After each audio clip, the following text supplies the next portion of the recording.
तालिब हर वक्त पढ़न था प्या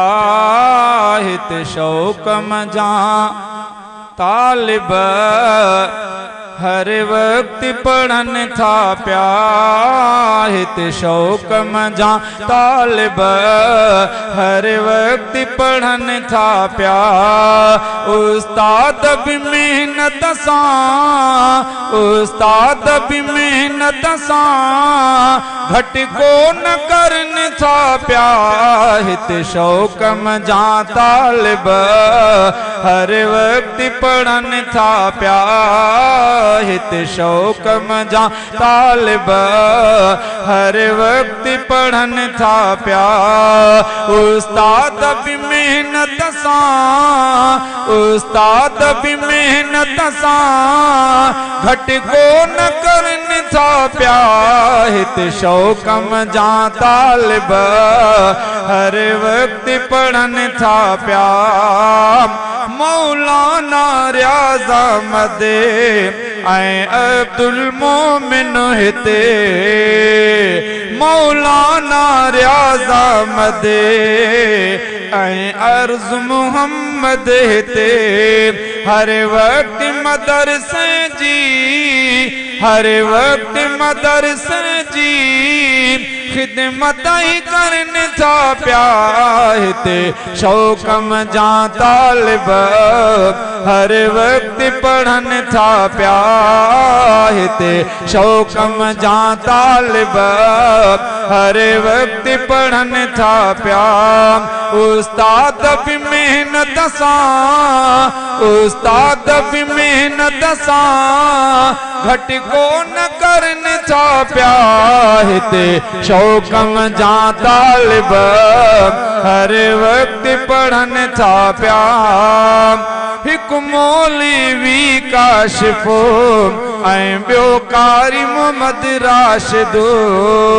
हिक मौलवी काशिफो ॿियो कारी मोहम्मद राशिदो टियों हाफ़िज़ इल्ताफ़ो हर वक्त पढ़ाइण में हर वक्त पढ़ाइण में मशगूल रहन था प्या हिते शौक मजा तालिब हर वक्त पढ़न था प्या हिते शौक मजा तालिब हर वक्त पढ़न था प्या उस्ताद भी मेहनत सा घट को न करन था प्या हिते शौक मजा तालिब हर वक्त पढ़न था प्या ही बाग चना स्टाप बरसल थो रहे तॾहिं ही बाग चना स्टाप बरसल थो रहे तॾहिं हिते सुबह मसा तालिब हिते सुबह मसा तालिब कुरान पढ़न था प्या हिते शौक मजा तालिब हर वक्त पढ़न था प्या तालीम जो हिते हरदम माहौल भलो आहे तालीम जो हिते हरदम माहौल भलो आहे तॾहिं त इलाइके मां तॾहिं त इलाइके मां शागिर्द अचनि था प्या हिते शौक मजा तालिब हर वक्त पढ़न था प्या गुलज़ार चने लिखियो ही जेको नज़म आहे गुलज़ार चने लिखियो ही जेको नज़म आहे